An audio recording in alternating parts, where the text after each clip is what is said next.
Debout les copains se termine, mais rangez-moi ces mouchoirs car vous le savez, le meilleur est à venir. Le débrief de la matinale baladeuse de Nicole Salégas qui en cette fin de semaine derrière a enchaîné une émission spéciale dans une centrale nucléaire à Gravelines et une autre à Roland-Garros. Il y en a une des deux qu'il a préférée, mais on peut pas dire laquelle. Bon, un indice, c'est celle où il ne s'est pas retrouvé en slip. Ah oui, 300 mètres en slip. Ouais. Une chose est sûre, pour Nico, ce déplacement à Gravelines a été quelque chose de très marquant. Le lendemain, il ne pensait encore qu'à ça, même en plein journal des sports. Les deux Français, Benoît Paire et Pierre Hugerbert, se sont livrés un combat jusqu'à la tombée de la nuit. 4h30 de match. 4h30, c'est ce que nous avons mis aussi en voiture pour rentrer de Gravelines. Oui, Nico, c'est bon. Allez, il faut tourner la page maintenant, c'est fini. C'est fini, vous êtes ici avec nous, sains et saufs. Malgré les 200 € de récompense que j'ai promis à quiconque m'enverrait des photos de vous en caleçon dans la centrale, aucun employé d'EDF ne vous a encore trahi. J'ai tout racheté.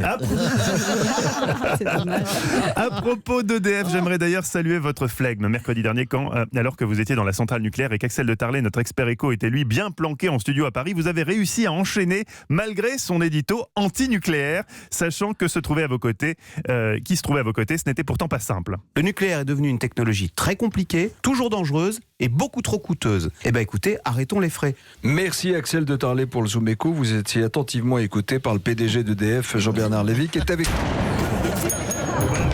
On tient d'ailleurs là certainement la raison pour laquelle les équipes d'EDF vous ont ensuite contraint à vous mettre en slip pour entrer dans une zone soi-disant sécurisée qui était en fait, si ça se trouve, la salle de baby-foot des ingénieurs.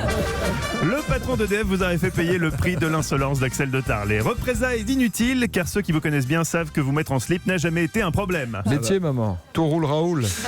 Auriez-vous d'ailleurs déclaré aux vigiles de sécurité. En tout cas, depuis Paris, où une partie de l'équipe dont Céline Dacosta était restée, vos tribulations dévêtues s'avéraient inspirantes. T'as remarqué que c'est un mania là, quand on arrive en ville, tu remplaces ville par slip.